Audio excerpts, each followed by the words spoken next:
Welcome back to our channel. This will be the part third of Payment of Gratuity Act 1972. हमने अपने last दो part में discuss किया था कि ग्रेजुटी क्या होती है, उसका अमाउंट क्या होगा, इस एक्ट के अंदर कैसे डिटरमाइन करेंगे कि कौन सा अमाउंट या फिर कैसे पे करेंगे हम ग्रेजुटी को। बट अब एक छोटा सा बट इम्पॉर्टेंट टॉपिक रह गया है इस एक्ट का, रिकवरी ऑफ ग्रेजुटी, और उसमें जो पेनाल्टीज़ हैं कि अगर आप इस एक्ट को फॉलो नहीं करते हो, इसके प्रोविज़न को नहीं फॉलो करते हो, तो क्या क्या पेनाल्टीज़ आपको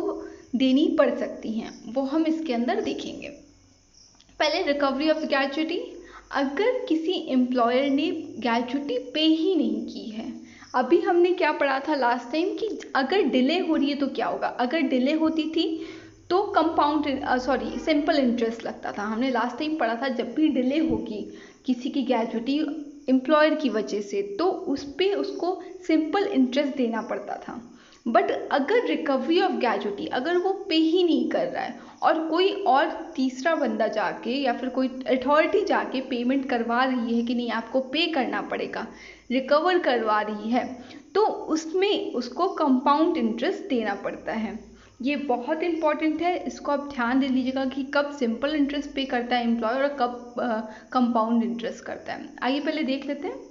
If the amount of gratuity payable under the Act is not paid by the employer within the prescribed time to the person entitled thereto, the controlling authority shall,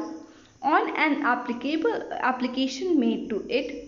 on this behalf by the aggrieved person, issue a certificate for amount of collector who shall be recovered the same amount together with the compound interest thereon। तो ये कह रहे हैं जो employer है और वो एक प्रिस्क्राइब टाइम, जो आपका 30 डेज़ का प्रिस्क्राइब टाइम था, उसमें वो पे नहीं करता है, तो एक एप्लीकेशन मेड की जाती, कंट्रोलिंग अथॉरिटी कलेक्टर को देती है कि तुम जाओ एम्प्लॉयर से कलेक्ट करके आओ। तो कलेक्टर क्या करेगा, कलेक्टर कलेक्ट करेगा ग्रेजुटी, प्लस क्या करता है वो उस पर जो कंपाउंड इंटरेस्ट है वो भी कलेक्ट करेगा। तो जब कोई पार्टी डिले करती है, वो आपका पैसा देती ही नहीं है, रिकवर करवाने जाना पड़ता है, तो कंपाउंड इंटरेस्ट देना पड़ता है उस एम्प्लॉयर को। और अगर वो डिले करती है, मान लीजिए कुछ दिन डिले हो रहा है पर वो पे कर रही है पर डिले में कर रही है, काफ़ी दिन बाद कर रही है, तो क्या होगा, तो उस पर सिंपल इंटरेस्ट लगता है। If no case amount of the interest shall exceed the amount of gratuity. तो ये कह रहे हैं जो अमाउंट ऑफ इंटरेस्ट है ग्रेजुटी के अमाउंट से ज़्यादा नहीं होना चाहिए। तो यहाँ पे अमाउंट भी थोड़ा सा डिफाइन किया गया है कि जो कंपाउंड इंटरेस्ट का अमाउंट होगा वो कभी भी जो अमाउंट ग्रेजुटी पेबल है उस एम्प्लॉय को, उससे ज़्यादा नहीं होनी चाहिए। आगे देख लेते हैं। Exemption of a employer from the liability in certain case. तो कुछ ऐसे केसेस होते हैं जहाँ पे एम्प्लॉयर के ऊपर लाइबिलिटीज़ नहीं होती हैं, वो देख लेते हैं। Where an employ is charge with the offence of punishable under the act, he shall entitle upon the complain duly made by him on giving the complain not less than 3 clear day person whom he charged as actual offender brought him the court at the time of hearing the charge, if he after the commission of offence have been proved, employer proves the satisfaction of the court। तो ये कह रहे हैं कि मान लीजिए कोई एक एम्प्लॉयर है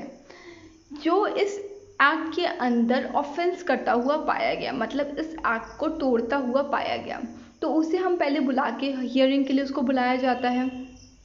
तो उस टाइम अगर वो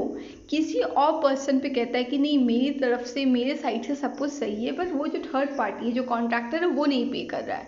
तो वहाँ पे क्या होगा, जो आपका एम्प्लॉयर की लाइबिलिटी थी वो आपकी ट्रांसफ़र हो जाएगी कॉन्ट्रैक्टर के ऊपर और एम्प्लॉयर एग्जेम्प्ट हो जाएगा वो सारी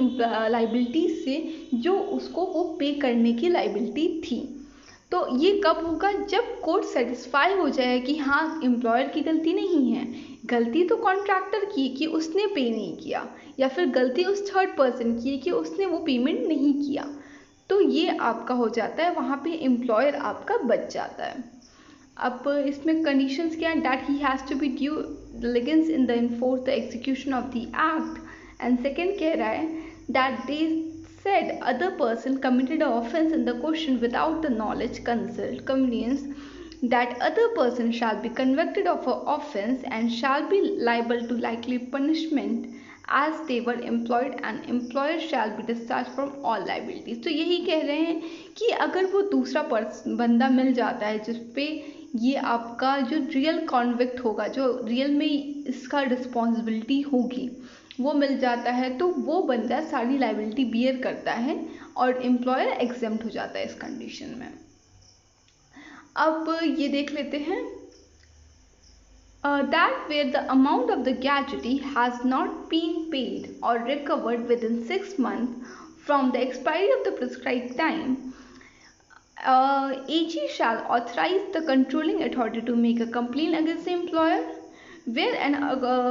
controlling authority shall within 15 days from the date of authorization make complaint to the magistrate having jurisdiction prior to offence। तो ये कह रहे हैं कि आपकी जो ग्रेच्युटी थी जो पेड नहीं हुई है या फिर रिकवर्ड भी नहीं हुई है, रिकवर का केस हम पढ़ चुके हैं, वो रिकवर्ड भी नहीं हुई है विदिन 6 मंथ और वो प्रिस्क्राइब टाइम से, देखिए एक टाइम दिया था 30 डेज, ठीक है, उस 30 डेज से अगर उसके बाद के भी 6 महीने हो गए हैं, वहाँ पे रिकवरी भी नहीं हुई है और आपकी ग्रेच्युटी पे भी नहीं गई हुई है, तो फिर क्या होगा, जो कंट्रोलिंग अथॉरिटी है वो एक कंप्लेन करेगी, कंप्लेन अगेंस्ट एम्प्लॉयर फाइल करेगी और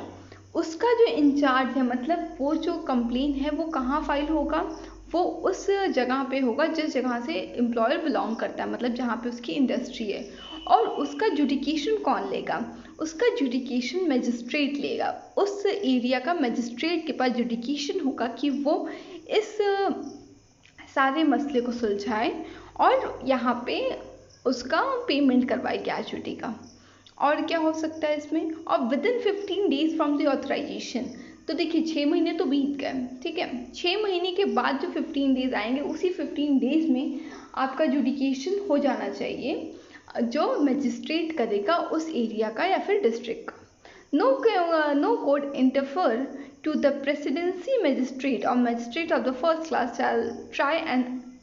offence punishable under the act। तो ये कह रहे हैं कोई भी जो भी कोर्ट है या फिर अदर जो अथॉरिटीज़ हैं वो इंटरफेयर नहीं करेंगी ये सारी चीज़ों में। अब पेनाल्टीज़ देख लेते हैं, पेनाल्टीज़ बहुत इंपॉर्टेंट है, क्वेश्चन बन जाते हैं यहाँ से, तो वो भी देख लेते हैं। अगर false statement to the avoid payment, अगर कोई फॉल स्टेटमेंट या फिर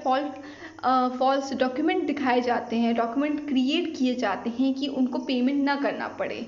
एम्प्लॉयर पेमेंट से बचना चाहता है, अवॉइड करता है और ये प्रूफ हो जाता है, तो उस पर क्या पेनाल्टी लगेगी, imprisonment up to 6 month, fine which may extend to 10,000। तो इम्प्रिजमेंट 6 मंथ की हो सकती है, मतलब मैक्सिमम इम्प्रिजमेंट 6 मंथ है, और फाइन क्या होता है वो 10,000 तक का फाइन लग सकता है या फिर दोनों, बोथ, ठीक है। सेकेंड है default in the complying with the act, imprisonment में देखिए अगर आपका जो एक्ट है उसके कंप्लीशन में कुछ इश्यूज आते हैं तो क्या होता है, वहाँ पे इम्प्रिजमेंट जो होती है वो मिनिमम 1 मंथ की होती है जो एक्सीड कर सकती है 3 मंथ तक, और फाइन 10,000 से 20,000 तक हो सकता है। तो ये जब होगा जब आपकी कंप्लाइन ऑफ दी एक्ट में कुछ इश्यूज आएंगे। तो अगर पेमेंट ही नहीं किया, अगर एम्प्लॉयर जो पेमेंट ही नहीं कर रहा है, वो मना कर रहा है कि मैं पेमेंट ही नहीं करूँगा, तो उस पर क्या पेनाल्टीज लगेंगी,